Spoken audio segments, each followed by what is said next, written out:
India cyber cheating syndicate is now busted.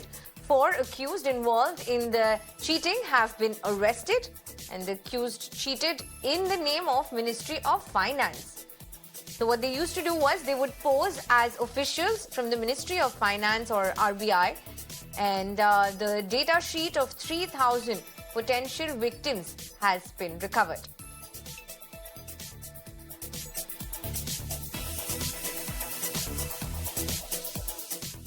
ने एक नई प्रकार की मोडस ऑपरेंडी डिटेक्ट करी है। इस मोडस ऑपरेंडी में ये मोडस ऑपरेंडी इंश्योरेंस फ्रॉड के नाम से है। इसमें एक्यूज़ अपने आप को ऑफिशियल पोस्ट करते हैं मिनिस्ट्री ऑफ फाइनेंस के, आरबीआई के, इरडा के या बीमा लोकपाल के। इसमें ये लोग ईमेल भेजते हैं कस्टमर्स को, और वो ईमेल बहुत ही मिलती जुलती ईमेल होती है। जैसे ऐसा लगता है कि जैसे मिनिस्ट्री ऑफ फाइनेंस से आई हो या आरबीआई से आई हो या आईआरडीए से आई हो। हमने इनसे करीब 3,000 लोगों का डाटा रिकवर किया है जो पोटेंशियल विक्टिम्स हैं या हो सकते हैं, और हमने 70 ईमेल कन्वर्सेशन रिकवर करी है। उसके साथ हमने फोर्ज डॉक्यूमेंट्स इनसे रिकवर किए हैं। जो संस्थाएं मैंने अभी बताई है उनके हमने बैंक अकाउंट्स इनसे रिकवर की हैं, जिन बैंक अकाउंट्स में ये पेमेंट लेते थे। करीब हमारे केस में जो ये केस था, इस केस में विक्टिम को अप्रोच किया गया। एक लेटर जो कि फोर्ज्ड लेटर था, उसमें साइन थे यूनियन फाइनेंस मिनिस्टर के, और उसमें ये कहा गया कि आपकी जो पॉलिसी लैप्स हो गई है उसमें करीब गवर्नमेंट ने सैंक्शन किए हैं 12,46,000 रुपये आपको।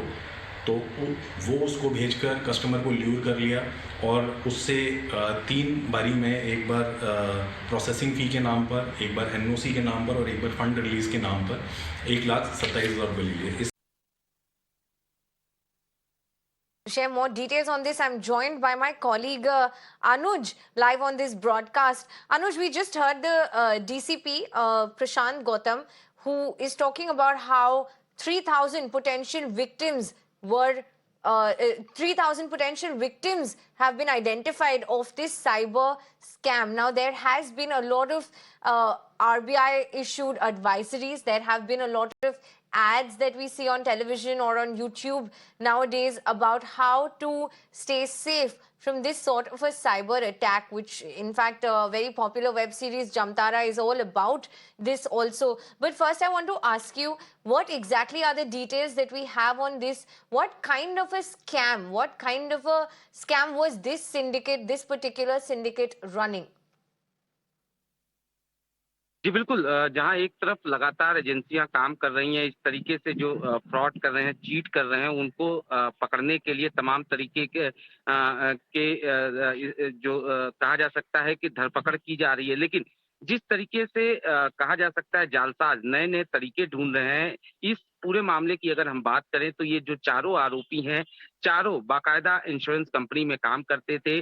जो मेहताब है, जो कि इस पूरे मामले का मास्टरमाइंड है, वो काफी समय तक इंश्योरेंस कंपनी में काम करता था और इसका काम था कॉलिंग करना।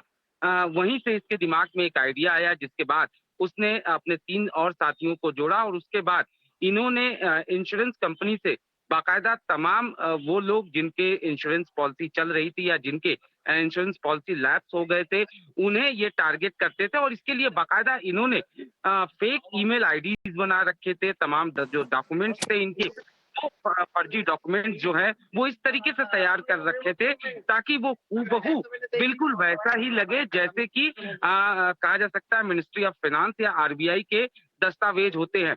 उसी के आधार पर ये लोगों को कॉल करते थे, उनको ये लालच देते थे कि उनकी इंश्योरेंस पॉलिसी जो है वो मैच्योर हो गई है, या जिनके लैप्स हो गए इंश्योरेंस पॉलिसी, उनको पैसे दिए जा रहे हैं। और इस बाबत उनको बाकायदा ये मेल करते थे, और चूंकि इनका जो मेल आईडी होता था वो करीब लगभग उसी तरीके का मेल आईडी होता था जिस तरीके का मिनिस्ट्री ऑफ फाइनेंस का मेल आईडी होता था, क्योंकि उसी तरीके से इन लोगों ने हूबहू उसी की कॉपी कर रखी थी।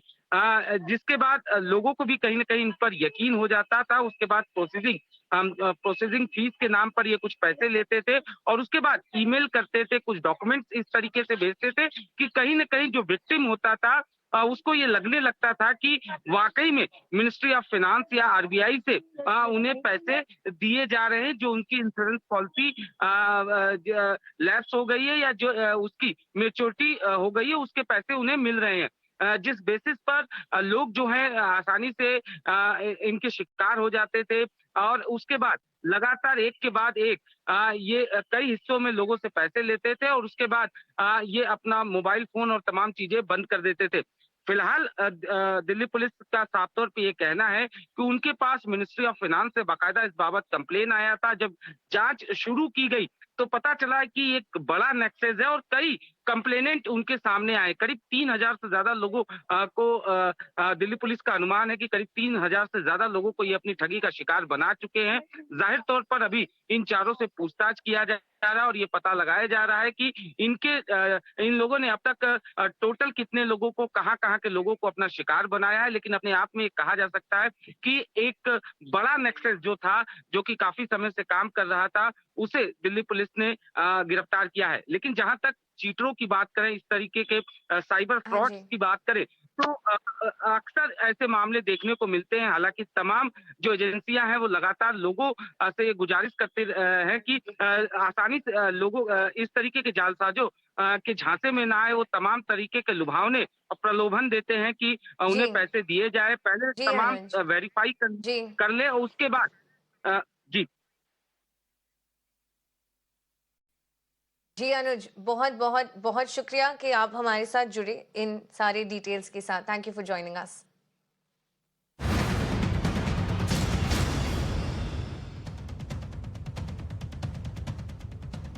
Well joined